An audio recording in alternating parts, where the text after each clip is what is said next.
Hey friends, happy October. I hope your month is off to a good start.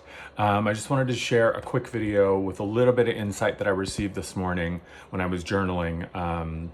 I do kind of a combination of journaling and automatic writing in the mornings, and that's how I receive a lot of information. And the nudge that I kept getting this morning was about this materialization that's beginning to happen. What I mean by that is, and I talked about this in the October Ascension Report, which I'll put a link in the description and up on the screen here so that you can watch that video for deeper context. But I talked a lot about how October really is this month where we have an amazing opportunity to move into a deeper connection and really ground into these higher timelines or really expanded timelines. The idea of timelines, I also go into that a little bit in the October Ascension Report video. It's not, it's a pretty fantastic experience, but it's also not as complex, I think, as we often make it. Timelines are really accessed, and we all have multiple timelines running simultaneously. And the timeline is accessed through your perception. And often specifically, it is our mental perception and the belief system and perspective that is currently active in any given moment that prevents us from moving into a more liberated, exalted, expanded timeline. And so the materialization of these timelines is really beginning to happen. It's starting to slowly build momentum. And the experiences that I am having over the past few days is like, oh, that's different. And not different as in my physical environment, but different in terms of how I'm engaging with things, how things are beginning to manifest really, really rapidly, how ideas and inspiration and new directions are just kind of landing in my lap. And it's this sense I felt this morning as I was writing, it's this sense of like, I don't know, the image that I was getting was like, when there's a smoke machine or like a fog machine in the room and it's turned on and it gently, slowly begins to kind of move into the room and it begins to expand and slowly fill up the room. It's this very subtle, very nuanced experience, but it's like this energy is just gently kind of seeping into our awareness and beginning to shift and change things in a way that while we may not be able to mentally identify it, right? You can sense it, you can feel it.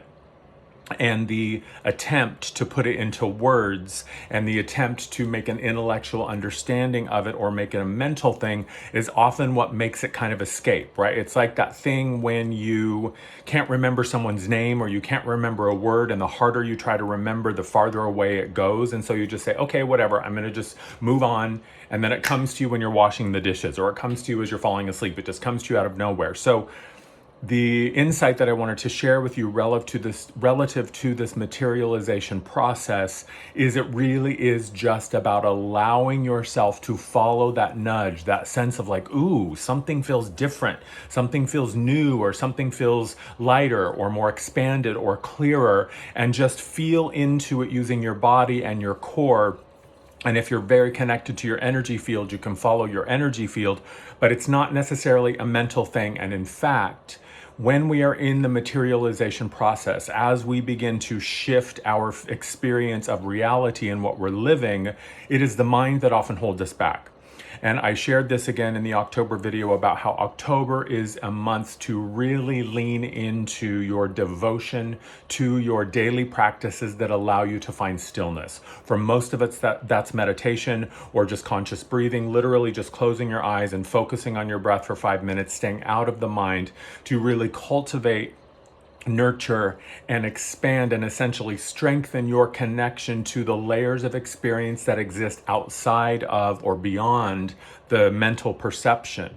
Because what happens as we begin to move into these realities, the mind gets active because it doesn't understand it. And again, the mind is often the guardian of our reality. If we're moving into the unknown, then the mind is just accessing our history, the archive of the mental artifact, saying, okay, well, this has never happened before, but the last time something like this, that was sort of like this happened, this is what we did. Or when you're uncomfortable, you go into numbing out or checking out, or go into this old pattern, go into this old belief system, go into this old behavior. So the mind isn't out to trip you up or to sabotage you. It's just doing what it thinks it needs to do to protect you and keep you in the known zone, keep you in the comfort zone, keeping you in a version of reality that the mind understands so that the mind can control you and keep you safe. That's why I talked a lot about in the October video how this month it is not an understanding that is going to come through the intellect. This is a new playing field. This is a new frontier. This is a higher, more expanded, much more liberated layer of experience that we are being called into, and the mind is not going to understand it. So what happens often when we're in these new versions of reality, it's like walking into a room you've never been in before, and the mind is immediately trying to make sense of it through a historical or archival perception, and history is always about limitation. That's the thing with history. It is always only ever about what we already know, what we've already experienced, and what doesn't work.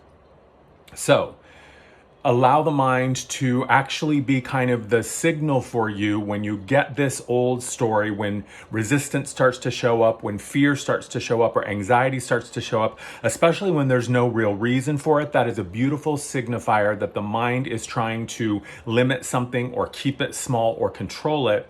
And so you can acknowledge the mind, close your eyes, take a breath, and drop into a deeper resonance, a more expansive resonance, and reconnect with the mystery, reconnect with your sense of curiosity, reconnect with the truth that it's experience for experience's sake, and that it's not really going to make sense to the mind. And here's the key, it doesn't have to.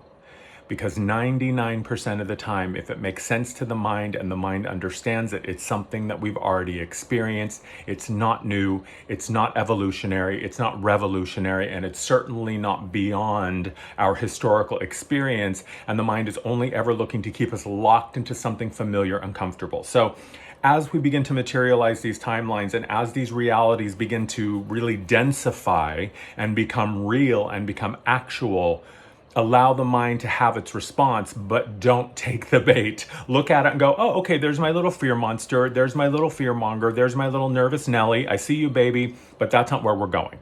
And allow yourself to dance with the mystery, dance with the unknown, and reconnect to that more expansive self. Hope this helps. Thanks for watching. I'll chat soon.